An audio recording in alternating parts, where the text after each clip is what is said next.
Então acenou com um acordo para transferir o poder ao vice-presidente, mas em troca exigia imunidade diante das acusações de corrupção, enriquecimento ilícito e violações dos direitos humanos. No início de junho, os rebeldes lançaram um ataque ao Palácio Presidencial, ferindo gravemente Abdullah Saleh. Ele sofreu queimaduras em todo o corpo e passou por 8 cirurgias na Arábia Saudita, para onde foi levado às pressas. Do país vizinho, ele fez vários apelos ao diálogo, mas ainda tinha esperanças de voltar ao poder.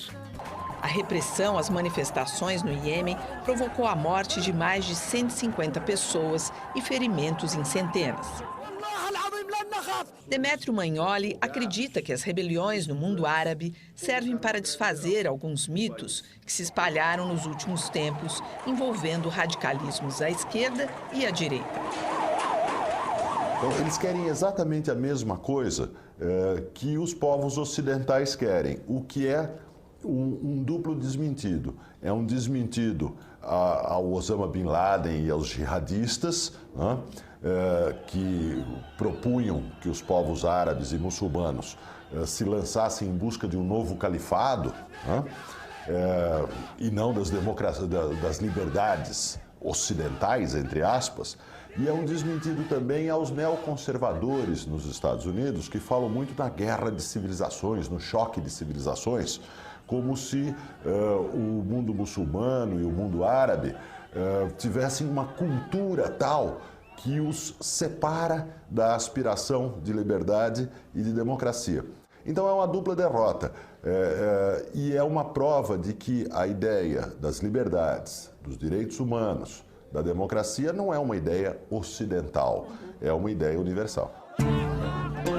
O Iêmen é o país mais pobre do mundo árabe. Mais de 40% dos 24 milhões de habitantes vive na pobreza e sem qualquer perspectiva de trabalho.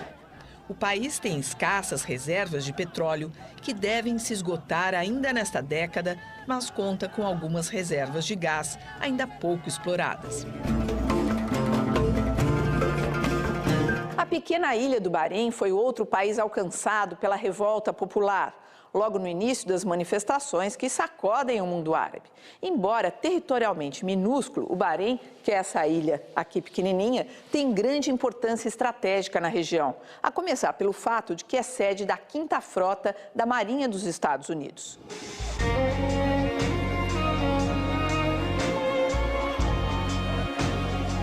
A imagem de estabilidade permanente do Bahrein se rompeu no dia 14 de fevereiro, quando o povo foi para as ruas da capital, Manamá, denunciar a falta de liberdade política e mudanças na economia que levem à geração de empregos. A polícia entrou em ação e pelo menos 30 pessoas morreram. Grupos de defesa dos direitos humanos denunciam que mais de 400 manifestantes foram presos e muito torturados. A repressão desencadeada pelo governo chegou ao extremo de proibir médicos e enfermeiros de tratar pacientes feridos em choques com a polícia. Em todos esses países, a internet tem se revelado um instrumento valioso na mobilização popular, embora exista quem ainda questione o peso das novas tecnologias. Essas revoluções tecnológicas da passagem do século XX para o século XXI. E a importância que elas têm nesse processo agora de desgaste da ditadura. Mesmo que as ditaduras queiram controlar, usam vários meios de tentar controlar, mas não tem jeito. As imagens, o uso do YouTube, eles tentam controlar a repressão às mações de rua, as imagens, mas alguém filma no celular, coloca no YouTube, as redes sociais. Então elas têm um papel fundamental de, tanto quanto possível, romper a censura que essas ditaduras impõem sobre seus povos. Ajudou a tornar mais rápida a mobilização, mas eu acho que foi muito exagerado o papel da internet. Na verdade, se a gente tomar, por exemplo, a Revolução no Egito, o momento-chave foi o momento em que as centrais sindicais e as organizações de advogados e de estudantes convocaram uma greve geral no país. Uma coisa tão antiga quanto uma greve geral. Não é verdade que são revoluções espontâneas, são revoluções provocadas por um descontentamento muito antigo, e esse descontentamento é espontâneo, mas que estão ligadas a organizações da sociedade civil que existem nesses países e que usaram um meio de comunicação mais rápido, né? Como antes se usava o telefone, como antes se usava o correio, né? Para fazer mobilizações. Então eu acho que não se deve exagerar o papel da internet, não são revoluções do Facebook. São revoluções que se baseiam em organizações da sociedade civil que utilizam os meios de comunicação que estão disponíveis. Sem a internet, eles não teriam conseguido levar tanta gente para o mesmo lugar ao mesmo tempo e não teriam conseguido divulgar a necessidade deles lutarem, ou seja, deles se unirem e lutarem contra esses governos corruptos que eles não queriam mais. O Bahrein é uma monarquia comandada pela família Al Khalifa desde 1783, que se manteve no poder mesmo durante o período em que a ilha se tornou protetorado britânico por mais de 50 anos no século passado. Protetorado, um território posto sob a autoridade de outro país que assume a segurança interna e a política externa.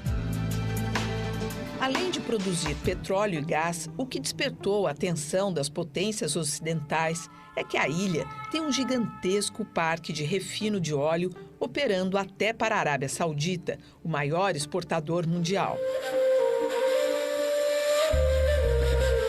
Isso e mais o fato de que sua costa serve de base para a 5ª Frota dos Estados Unidos explica por que o governo norte-americano adotou uma posição diferenciada em relação ao levante popular. A 5ª Frota da Marinha Americana, baseada no Bahrein, tem a missão de vigiar o Golfo Pérsico, o Mediterrâneo e toda a região responsável pelo fornecimento da maior parte do petróleo consumido nos Estados Unidos. Para o governo americano, uma crise mais violenta no país pode ultrapassar as fronteiras e contaminar os vizinhos. Daí o fato de que tanto a Arábia Saudita como os Emirados Unidos terem despachado tropas para ajudar a reprimir os protestos populares na ilha.